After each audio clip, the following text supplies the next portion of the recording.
ভারতের টলিউড অভিনেত্রী শ্রাবন্তী চট্টোপাধ্যায়ের ম্যানেজারের বিরুদ্ধে এক তরুণীকে ধর্ষণের গুরুতর অভিযোগ উঠেছে।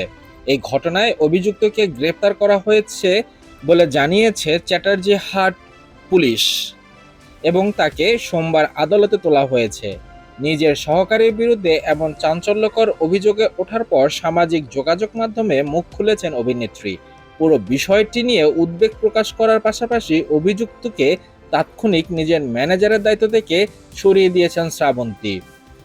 পুলিশ ও স্থানীয় সূত্রে জানা গেছে, অভিযুক্ত যুবক হাওড়া চ্যাটার্জিহাট এলাকার বাসিন্দা এবং তিনি একটি নামী ইভেন্ট ম্যানেজমেন্ট সঙ্গে যুক্ত রয়েছেন। ওই একই সংস্থায় অভিযোগকারী তরুণীও কাজ করেন।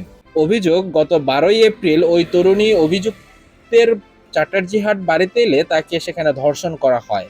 ঘটনার বেশ কিছুদিন পর গত 27 জুন ওই তরুণী চ্যাটার্জিহাট থানায় একটি লিখিত অভিযোগ করেন। সেই অভিযোগের ভিত্তিতে তদন্তে নেমে পুলিশ রবিবার রাতে অভিযুক্তকে গ্রেফতার করেন। তার বিরুদ্ধে ধর্ষণ সহ একাধিক জামিন অযোগ্য ধারায় মামলা রুজু করা